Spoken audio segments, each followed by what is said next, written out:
Ooh. And then we go back and you go back. Wonderful. Hello, everybody, and welcome to Spike Drop. I'm Mitch, this is Tom, and we're here to bring you back through the week that we've had in VCT EMEA Kickoff. And a little bit later on, we'll be joined by a very special guest. But before we get into that, let's talk about the games that happened this week. Tom, where do you want to start? I don't know. I think we start with, at least from the opening games, what was the most exciting matchup, which I think was Na'Vi versus KC. On paper, I think that was the one where I sort of came in and I was like, I don't necessarily know where this is going to go. Na'Vi ended up looking pretty good, I'd say. I'm at war with the cable and I've won, Tom. I've come out on top, just like Na'Vi did. And the thing is, for me, Xiao, I didn't know what to expect. For him coming in here as an IGL, it seems like a perplexing decision, right? But the reality is, I think he's helped out a lot by, first of all, his experience on that team. He was playing on the same core for a long time. He was playing under Angel, and now Angel is the coach, right? And I think that taking up the Angel's IGL still mantle... the leader. Exactly. Taking up the IGL mantle while the guy who's taught you everything, who you've played with for all this time, then pivots to be, your sensei teaching you that. It's like he's just continuing his teachings. I think that's helped Xiao a lot.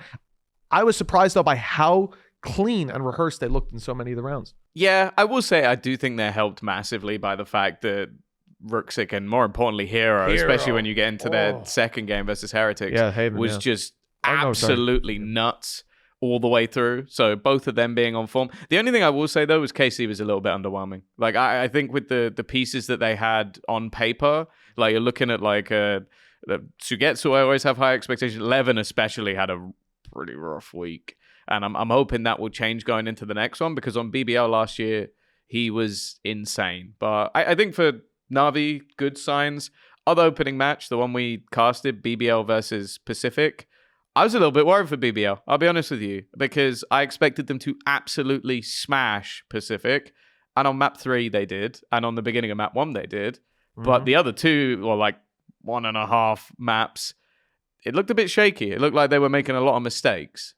Well, I have to say, for Pacific coming in here, I have a little bit of personal stake. I like you Cupid. Like Cupid, yeah. We play some games together. This is your new Enzo. He's a good guy. I mean, listen, Enzo's my new Enzo. Enzo's always going to be my Enzo. Oh, so you don't like him as much as Enzo? Okay, just do it right. I didn't say that. I didn't say that. But anyways, Cupid, good guy, good guy, and he's someone that I've talked to a lot about the game. I've said this to you for a long time. Like, I think he's someone that has good ideas in the game that I very much, when we talk about whether it's another team playing or his approach when he was on Team Liquid Academy and stuff like this, he learned a lot, and he was really focused on that learning and on success, whatever metric. And now, seeing him come into this level, though, it is a very different ball game. You IGL well in the tier 2, and then you come to tier 1, I expect you to get blown out of the water. But we did get to see already the sparks, especially in terms of like the preparation. Their map pick, I think, was the Abyss, right? And they came in looking very good. They had good ideas. They had good protocols. Some of the attack rounds were very well called. 7, they probably had one of the best debuts I've seen on an EMEA stage. Like, the 7 might be my MVP already. You know what I mean? They lost. Listen, let's see how much more we get. That was like some cracks level game, but the guy was Did you watch unbelievable. Durka this week? That's a valid point. Like, we can touch on that as well. Durka's agent, so he's been set up to succeed. Give him that. Right. He's also got him first in almost every single map. Yeah, I think like that first game for Vitality, I don't want to be rude. It was a waste of time. Like, it was one of those games where after map 1, if you checked out, I was just like, they're playing against a team with subs. Like, it's not fair to judge Ulf on this version, but also Vitality looked insane. The second one, though, that they played versus Liquid, that was quite a bit closer, but you still saw, like, I would say decent showing across the board. I think I was a bit worried for Liquid playing with Kicks. Kicks played really well. Unfake also, another sub, also played really well. Like, they didn't look out of place. And also, I was worried when the first map for Miniboo, because it was another like rough Miniboo showing. Next 2 maps, he was great. So like, I think that like for Vitality, good signs on the horizon. Maybe people expected them to like blast Liquid, but I think that's a little bit over the top with the players that they had. Yeah. But I also think for Liquid, that wasn't a bad showing. I would agree with you. I think the reality is they showed us Good attack sides. We need some work on the defensive side, but overall, the foundations are laid in an okay way. But you're up against Vitality. It's an acceptable loss. I'd say almost any other team in this tournament, and I'd be like, ooh, I wanted Liquid to do a bit better there. But fair. Vitality as they are right now, look unbelievable. And I think even coming in, the Corrode, I got to say, props to Pal. He brought the Phoenix in Corrode before. Different comp, different approach. It very much didn't work. It was funny. I had a laugh. But... yeah, I think he's built something very nice here. And I will say, when you've got a man like Durka who's running through those walls, you're going to have a pretty good time. I wanted just to go back a little bit. We talked about, obviously, day 2 was Pacific BBL and Ulf Vitality. And that Pacific BBL gave me a lot of hope because I think from that point, we'd already seen that the level has been raised across the board. Like the games have been good. There's been solid showings. KC was a little underwhelming, granted, but for the most part, I feel like we didn't have lackluster teams. And seeing BBL, one of the teams that came from Ascension, seeing Pacific, an org that came from Ascension with a tier 2 team that didn't make it through the Ascension system, deliver good Valorant, it really got me excited. And now my eyes are on Ulf because that floor the seems full so Ulf. low. The floor is a basement at the moment, and we haven't. They had their made it to the initiative first playing floor. Duelist. They didn't have you know Echo what I mean? or SOP. Like I don't really want to. No Echo SOP. Like there's a million things there. Like they have challenges. But do we think that they're going to be able to bounce back by the end of kickoff? No. Maybe not. This is going to be a stage 1 project. And I think setting that expectation is very important. For sure. It does seem like the rest of the pack is relatively close with a few stragglers here or there. Well, then moving on a little bit, I want to talk going into those second stage games that we had a little bit later. Na'Vi Heretics. I'd like, obviously we've mentioned Na'Vi already. I think the same trend, like I think Hero was plus Hero popped 25. Off. Filu was okay, but that's sort of like the same running theme with Na'Vi rosters is like at least over the last couple of years, the Duelist hasn't been the focal point. The focal point have been other players, and Hero definitely was that player. Come back on the other side. Yeah. That was it didn't look like an upgrade. Yeah. I'll put it that way. I mean, obviously we have questions coming into this around like how can communication affect this team and how can they sort of overcome those hurdles, and those aren't really answers that we have to answer. Those are answers they have to provide. And from what we saw, like I think synergy needs to be worked on there. It seems like there's issues in terms of like comeback with the rest of the team, being with the rest of the team. Yeah. Sometimes being a little ahead of the same page. Exactly. And that's going to take time. If you've got a communication barrier, that's how I expect it to manifest, is that... But the scary thing was, in my eyes, I think the only player who really performed in that game was Rienz. And even on the last map, he got destroyed. Yeah. Like, that's not a performance... Like, I still expect to see Woot playing really well. I still expect Benji to have... And it didn't really feel that way. And that's scary because this is the year, especially with so many roster changes and you only changing one player and that one player being really good before he was on your team, even if they weren't winning. Then it didn't fill me with hope. And Na'Vi looked decent, but they've also made vast changes, a brand new IGL. Like you should be kind of doing better than them. 100%. I do think that for a team like Heretics, especially, Xiao being new on that IGL role, this should be something that's being punished. Like those, he has a lot to learn, a lot of space to grow into, and in that time, you can fight him for that space. And Heretics shouldn't be fighting him for that space; they should be executing him. Looking at last year, so it's definitely that was the real worrying sign. Because I'll be honest, I see BBL, I see Pacific, I see Ulf, and I think any of these teams have the potential to be outclassed. You're stepping up a level, and sometimes you trip and fall, and you got to pick yourself back up. Heretics, I didn't expect to see them stumble at all. And so it was very, very worrying then. Last game, upset of the week. I can't believe that second map, man.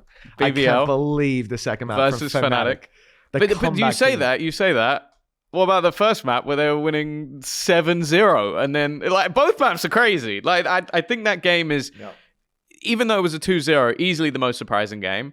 LaRock in his first game was average. Yeah. It was Lovers Rock. Lovers Rock was 0-10 at the start of that next map. And then LaRock just decided he was the best player in the world. Like, the guy genuinely just ran around fragging like he was up against me. I actually went back because we were casting this, so I scribbled it down at the time. And it was, Lovers Rock was 0-10, right? Yeah. As you said, on Breeze attack side, 2-11 ended up. That was the 0-10 half. 2-11. 0-5 in opening duels. One of the worst halves he's had. Yep. Swap over. 13-6, 3-0 opening duels. Not bad. Something happened when he swapped half and just went, I'm actually going to just own you now. Like, I don't know how he flipped the switch like that, but again, the level there. BBL have astounded me. Day one as well, by the way, we have not given the man nearly enough credit for that first game against Pacific. I talked a lot about Pacific, but the reality... 28-8 on that last map. He was 28-8, bro. Like, unbelievable. But then also, go to the first game. Rose... By the way, you remember that first map? Yeah. Rose came out like a prime duelist, bro. I thought Dirk could come out early. I was looking down at the stage like, I need glasses. It was unbelievable seeing him deliver like that. So the level BBL have brought, they've been the most surprising team to me because I like them. I like watching them play in tier 2, but can you do it against the best? And the answer so far has been kind of, yeah. Like, also, it's hard to discount the Fnatic game of all things. Yeah, the Larocque stats were crazy. He went from -8 in the first series to +22 in the second series with 51 kills over 2 maps. So he's averaging 25 kills a map versus Fnatic. Alpha got boomed. Like, I think he even tweeted about the fact that he got destroyed. Yep. Kayak started really well, disappeared for the rest of the map, ended up negative, I think. It was, and actually Vekaj, I'd shout out to him on that second map. He was really good, got an ace, and they only won 4 rounds. I remember he had like 9 kills, and I think the rest of the team had like 1. It was ridiculous. And as well, I will give credit. One of my favorite things is being wrong, and I think I looked at that pickup and I said, I don't think he belongs here. Like, I think he played at this level. I don't think he delivered well enough to get another year, another shot of it. And then on a team like this, I don't think that's a good choice. That was my opinion. And I think a lot of people were hesitant about him coming in. And he's already proven that he deserves to be at this level. He's played a very good game. And I think that's where you start to look at it. Maybe he was the wrong piece for the puzzle last year. Well, looking forward, we got a few, I would say, absolute banger games coming up. A Vitality BBL in that upper bracket match right at the end of the week. Yes. It's going to be beautiful. Also, Na'Vi versus Mate. I would call that the surprise package in our upper bracket. And then already moving into the middle bracket, we've already sent Team Liquid, KC, and Fnatic down there. KC and Liquid will play each other. So one of them is going to be in the loser bracket guaranteed, which that's terrifying. Yeah. Then you've got Pacific versus GX, which Pacific looked decent. I'm excited for that game.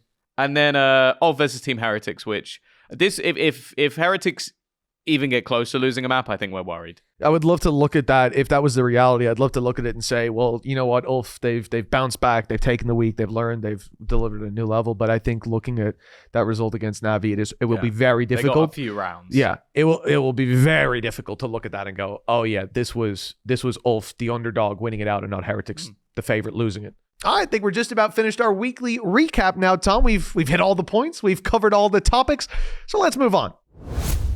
And you thought we forgot about Gentlemates. We didn't, of course. I'm here, and today we're gonna do Spike Drop podcast with Tombizz and Mitchman. Yeah. Oh man, thank you so much for joining us, Starxo. You're a real pleasure to have around, brother. Thank you. I want to go back. To your first game. Coming back into the league. It went pretty well. You started off against Foot. The first thing I want to ask you is about Mini and his performance on that Brimstone, because especially in the second half, we saw the owners of the club going absolutely crazy. What was it like from your point of view? Another day in the office, to be honest, for me, Mini has been really great, really successful on Brimstone for us during the practice, that was our biggest goal, to make him comfortable, because we couldn't find the best agent on the map kind of for ourselves. We went with this option and paid off, Mini is great shooter, so he just smoked, steam beacon, send it, and we go, yeah. I'm curious, was he a big narrative that we've had on the broadcast has been about Mini last year, how he was performing so well while IGLing. We'll get to that with you in a little bit, but has he spoken to you at all about sort of his experience now that you're taking up a lot of that responsibility? Has it made it easier for him, or does he notice a difference? It always makes difference, right? You don't need to take care of so many macro details, what we need to do and stuff like this. Obviously, he's still second in-game leader, he's helping me a lot, but it's not the same pressure. It's not the same type of thing that he needs to constantly speak and look on the minimap. So I think it was really important for him and for us to unleash him, because he shouldn't be IGL in the first place because of how strong he is mechanically and individually. So I'm really happy to be part of this, and help him. I want to ask about the last round on Split, because from a viewer perspective, you guys dove into a site and then just decided to walk around the entirety of the map, and even though your opponent had got aggressive, taken space, you kind of made Mr. Fallen look like a fool. Yeah, I mean, I don't really remember fully why they stopped us on A. Like, I just remember, I mean, first of all, it wasn't my call, so I need to give credit whose call was it? Need to give credit to Mini here, you know, okay. Our mid-round caller. Like, he, in these scenarios, he is like really brilliant. He has really good ideas when I'm not here, you know, so he saw opportunity. We cannot go there, you know, we need to cancel the plan. Like, it's really tough to go. Like, we felt like it's too many players. He made it, you know, we fully believe him, we fully trusted, not even like a second of doubt, you know, like we went with it fully all in. Paid off, you know, it was funny, like when we were walking outside, I already kind of felt that it's gonna be weak. I already started making plans, what we do further. Mini was still like, no, focus your crosshair, you know, like just clear the angles. I'm like, okay, but after we plant, we do this, and I'm like, you know, in my head already, because I felt like it was insane call. I felt like they actually, you know, eat it, so it was all on Mini, you know, so credit on him. I think like we had the first game, and I think versus Foot, most people put you, I would say, on a fairly level playing field. Second game, you were going up against a team who made it to champs, and that's another quote that's coming up in a bit. But did you expect that to go as well as it did, especially that last half of the game where you kind of won 11-0? Yeah. What can I say, you know? I think some OG people can remember my good old Bind days with Ascent, where we won like, I don't know, 25 officials in a row on Bind, like we were unstoppable. I think I still have this kind of thing in my blood, you know. Obviously, the game changed. The players also see the map and the game differently, but I still see it the same. You know, when I get to that flow, sometimes nothing can stop me, you know. I'm really happy it happened this game. But for the first question, did I think it's gonna go this way? I had this feeling, to be honest. Like, I was really happy with the draft we got, like Foot and Giants, because I felt like these are like really good warm-up games for us, because we felt like this is the easiest opponent that we could face to gain confidence and move on, because like, to be honest, our practice was on like really, really high level for the past month in January. So we were really pumped up. We were really confident.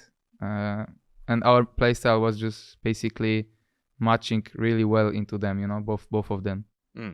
Which is something I wanted to actually ask then. And a lot of what you're talking about here sort of seems to be pointing towards your team having a lot of synergy, even with like Mini making a last second call mid-round. No doubt everybody's on the same page. How do you make that work with, like, you bringing in some rookies here as well? Mini's obviously moving over. You've got two IGL voices who I think you originally like used to IGL on Ascend a little bit, but I don't think it was ever your choice, right? It was like a necessity for the team. And Mini's a guy who's done that exact same thing. So it feels like a very unlikely group of people, right? Like your two IGLs are IGLs who in history didn't want to IGL primarily. You have two rookies coming in as well. And then you're going up against these, you know, Foot did have two rookies as well. But certainly in the case of GX, like, that's a squad that I think most people came in there going, that's going to be your real test. And you guys passed it with flying colors. But how do you set that up in the off season to get everybody on that same page? It's a good question, because it took us quite a bit of time, to be honest. I think during off season, especially at start of the roster, we were in a little bit rush because we had two off-season tournaments going, Project Blender and the Istanbul LAN in Turkey. So we kind of couldn't set our ground like, okay, we just practice, you know, let's set all the map pool and like slowly get back into Berlin, get prepared for the season. So we were kind of rushing to get done like 5-6 maps at least, and the basics and stuff. Like, it was quite hard, quite frustrating for me, the period of time, at least personally, because, you know, as IGL, you want everything to work. You want everything to be on the place, not be like, you know, like a mess in the strat book and stuff. And like, it was really hard time for me. I was talking a lot to players, to coaches, to like performance team and stuff to handle this in my head. Because I'm really a guy that doesn't like this, and like I want to have everything set. So off season was hard. It was hard to get on the same page, especially with Glyph. Connor coming back from America, you know, for him to settle up as well, to adapt to like new environment from like US to Europe to Berlin, which isn't that cool to live, you know. And also transitioning from like different language kinda, because European is not the same and like the stuff. Like it took us a long way. What do you mean a different language? No, you mean hey, you ever open the keyboard settings? English UK, English American? It's a little different keyboards. It's just a slightly different order of the buttons. I don't know about different language. No, you know, like the accents and stuff, you know. It took us a little bit of time to get to know him, you know, also not to force him maybe to change fully, but like also like adapt towards him, help him a little bit, get comfortable. As soon as we got to January, that was the point where something like blew up, like as a team, like not like negative, but like positive, that we went to Berlin and we started completely smashing, you know, like we broke some kind of barrier in the team and like we could feel that, okay, now it's getting higher. And for the foot game, it was like on its peak kinda that we could have. And I think it showed. I think it was really good off season for us. Well, yeah, you also in that game, at least the second game, you had some banger quotes coming out. I think you had the glyph ones, which was "You guys went to champs" after he clutched against them. The vibes at an all-time high in the team. Yeah, nice. I mean, I didn't remember this because like when Connor says something fast, and also it's like a hit of the game. So like I'm also like celebrating, but also thinking, you know. About the next rounds. I don't hear him like exactly what he says because of his, like as I said, American accent, you know, American vibe type of thing. But you know, when I watched the clip, it was actually really amazing. Got out of views, so I think made people laugh, you know. Yeah. So you're just supporting him no matter what he said. I support him, you know. Before both games against Foot and Giants, I told him personally that I want him to be himself. I want to see real American blood because like that's kinda. It's his language, his main language, so he but you know, he can give that kind of vibe and I love it, you know. I said unleash the beast, do whatever you want, you know, and just have fun on stage. Like I allow him that and I want him to be having fun, and it showed up, you know. He's a great guy and props to him for this. I then kind of want to, do you think, because I saw your general manager afterwards, and he'd been listening into your comms, and he went, if you heard what Starxo was saying, that's the best calling I've ever seen. Do you think that 11-round half, is some of the best calling you've ever done? I don't know, to be honest. After the game, I was like in the car going back home, and I felt like I'm more happy about Pearl comeback, because we started 0-4 or 0-4, I think, and we came back to 7-5. Pearl was kind of... my hardest map to learn as IGL because I didn't have much experience on the map and like we couldn't get the flow kinda in the team for a long time on Pearl. I was more satisfied by this, you know. I think on Bind I was just in my flow state that I didn't really like focus on anything. I was just like, okay, let me pinpoint them out, you know, let me find this. I already knew every round kinda their setups and stuff. I think it was just like a flow state. You cannot do anything with this when someone is in that state. Maybe it was, I mean, probably it was my best half as IGL. Yeah, I didn't have many so far. So we can have it like this. It's no problem. Well, I wanted to follow up on that then and ask about, we've already touched a little bit on the fact that, you know, back on Ascend, you did a little bit of IGL. Obviously, Bone Cold was the main IGL. And I remember you actually saying in an interview that he had swapped at one stage with Killa, swapped roles because he preferred to IGL on the Initiator.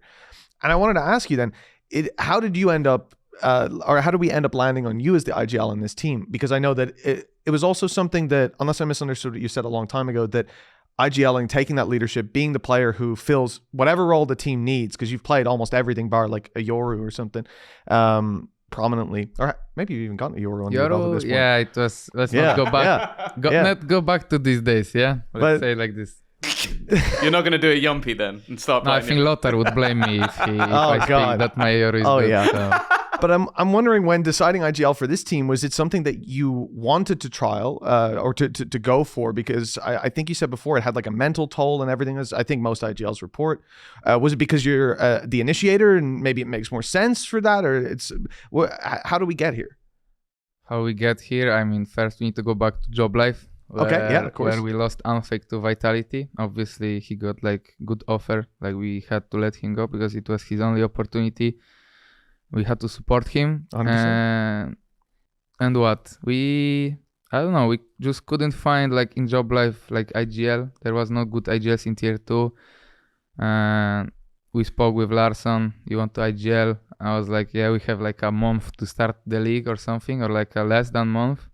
I don't think IGL can come and just break the structure we had with Larson, like new guy. I said, let's do it. Last season, let's give it all. We need to win everything anyway, to get to Ascension. I didn't know what to expect, to be honest, because like I didn't still feel like it's the moment. Maybe a little bit in back of my head, But as soon as I started feeling this, I was getting more and more involved, more and more like happy, excited about this because things were going well, obviously, for me.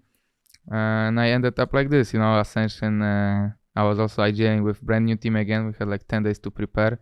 I think this is also what people value, that I can adapt and I'm really fast at this, I like to work with new people and I don't really mind like the challenges and stuff. So it went quite well. I showed up. My performance was also quite good. So I got offer, but I don't know if I can speak about this or not. Maybe this can be talk with general manager of Gentlemen. But I had trials with them already before Ascension. That was basically the only team that showed interest in me. Oh wow. So sad history, but turns out good, It's worked pretty well. Like I don't mind, to be honest, like people overlook for like few years already other players, so like, I don't mind, This is Valorant. I'm really happy for the opportunity, and they liked me. Paco liked me as IGL. We had like few days only of practice, but like I was the only guy that they chose, right, from many IGLs. I just had to take this opportunity and prove myself back again. I felt like I can handle this. Like this is the right time. I'm confident. So here we are now, yeah. Spike Drop podcast.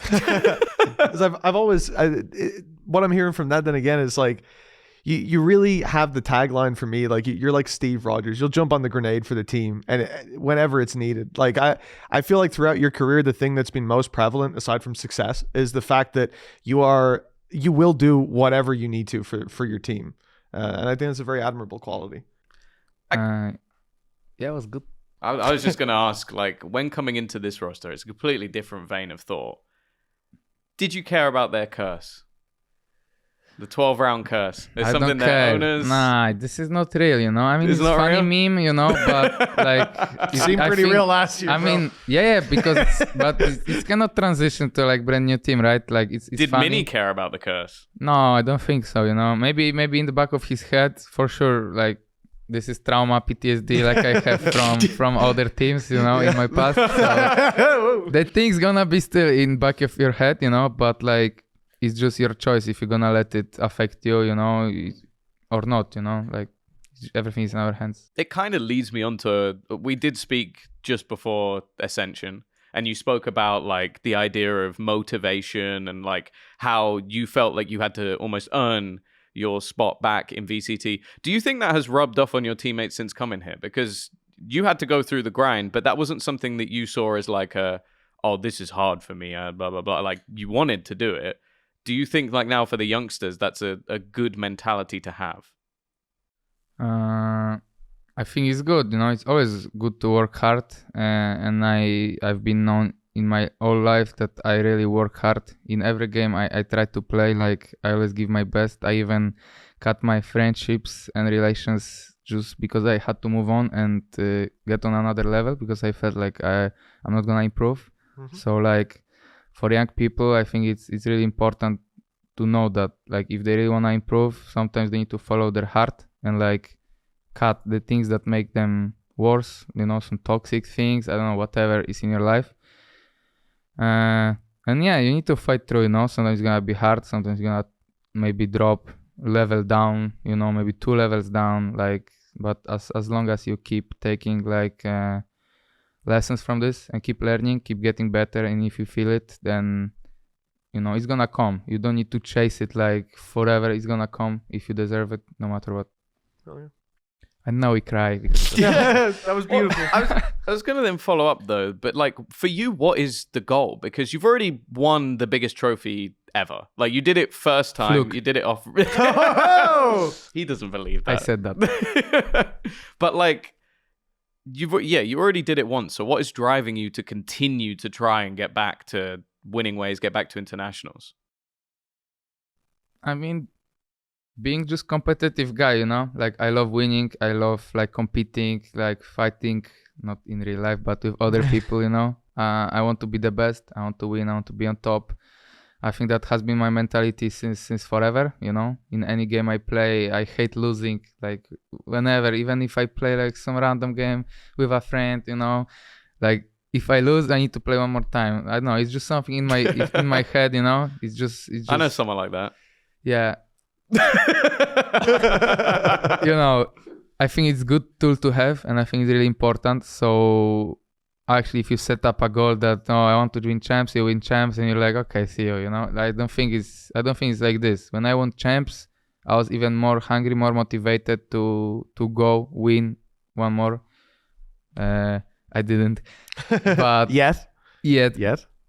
But I'm looking forward to bring second trophy for EMEA because they are a bit struggling. I think they need champion. No team has champions. Energy had champion. They won again.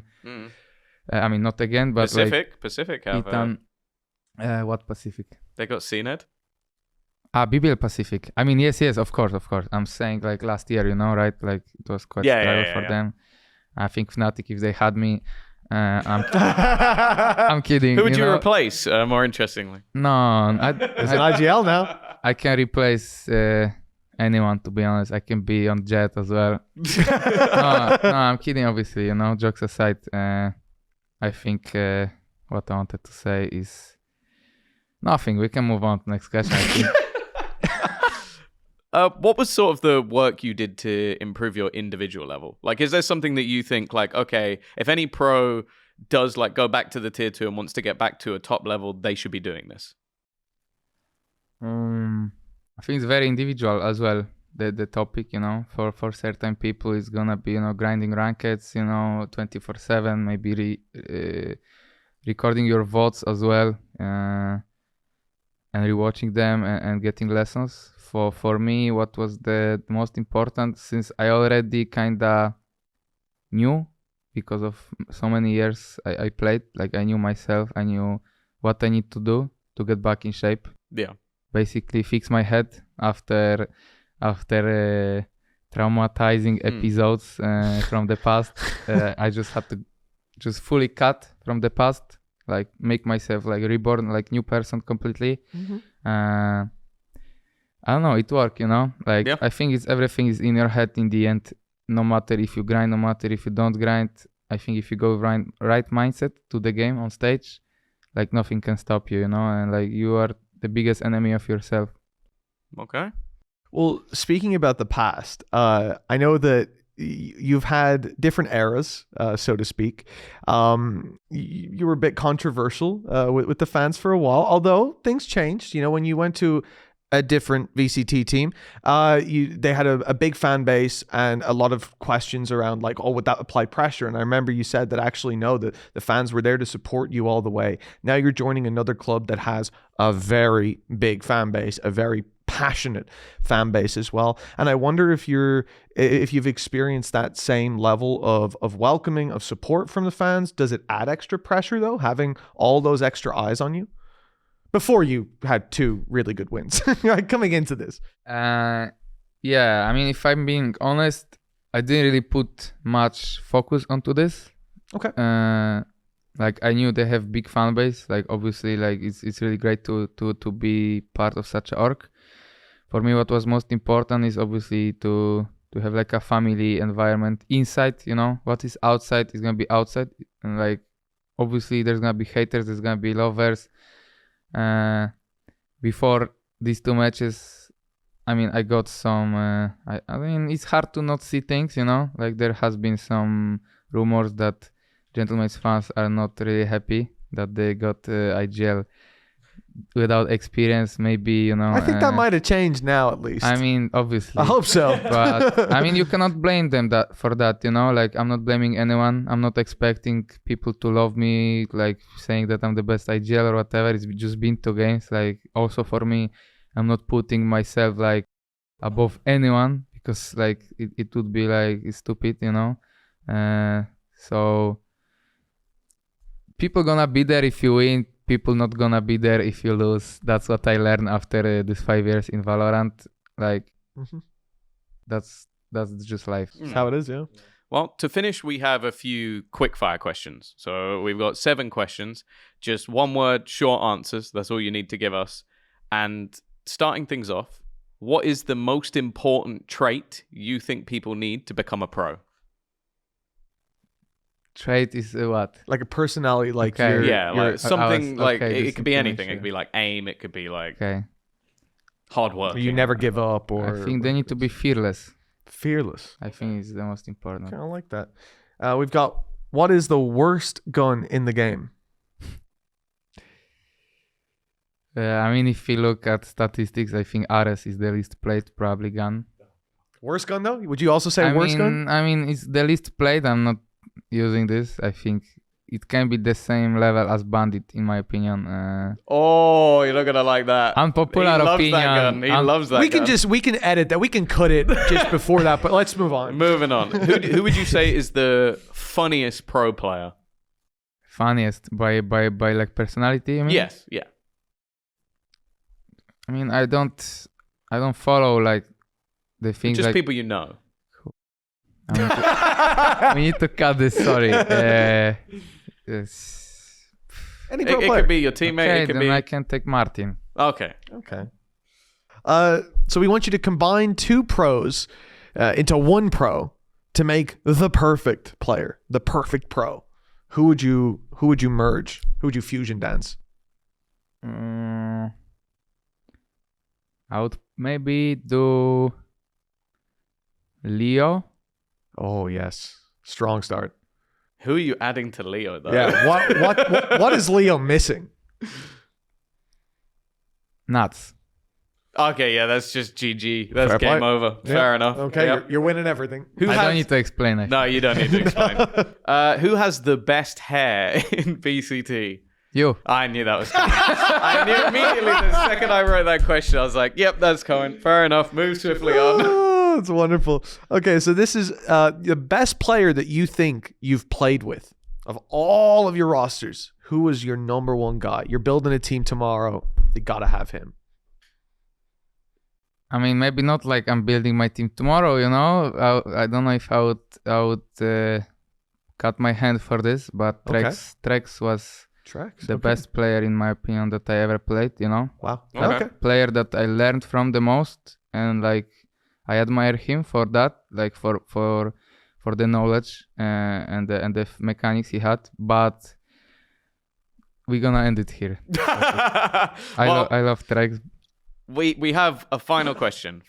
Do you remember the aerobics exercises that you did when you were on Ascend on the stage? And would you be able to teach us? Which one? You pick one. Okay. I mean, I know what to pick, yeah? Go for it. Let's go. I'm ready. Okay, so you guys just need to look at me and follow me, yeah? Yep. We're looking. We're ready. Okay, so first one is gonna be like this.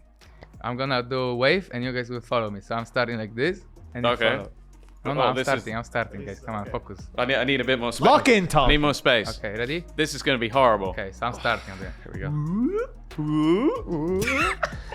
And then we go back. And you go back. Wonderful. Well, that's all we've got time for here today, folks. So make sure to tune in on Tuesday to catch more VCT EMEA action. Thank you for joining us, Starxo. That's the end of Spike Drop.